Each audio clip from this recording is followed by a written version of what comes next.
ойынға салауатты көзқарас. Қазіргі таңда телефон, компьютер ойындары балалардың өмірінің бір бөлігіне айналды. Бірақ ойын пайдалы ма, әлде зиянды? Осы сұраққа бірге жауап іздейік. Баяғыда емес, қазіргі заманда бір бала өмір сүріпті. Оның аты Әбду. Ол өте, бірақ бір күні телефон ойында қатты еді.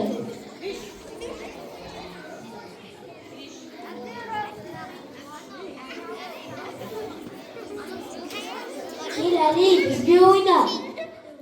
Ойнай бер. Қандағыда мен тіліме ойнай беремін. Содан бастап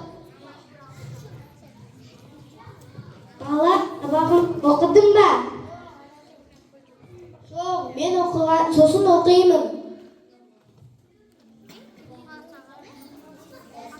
Оларды тыңдама. Бізбен ойнай бер. Бала, көзің ауырады, демалсайшы. жоқ, мен ойнаймын. Содан бастап Әбду күн сайын телефон ойын ойнай беріпті.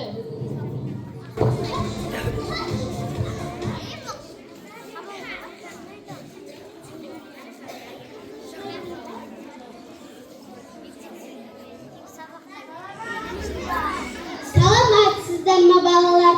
Отыра ойында. Бүгінгі үй тапсырмасына дайынсыңдар ма? Әбду, неге сен үндемей отырсың? Үй тапсырмасына дайынсың ба? Не себепті? Мен ойнадым. Келесі жолы дайындалып кел.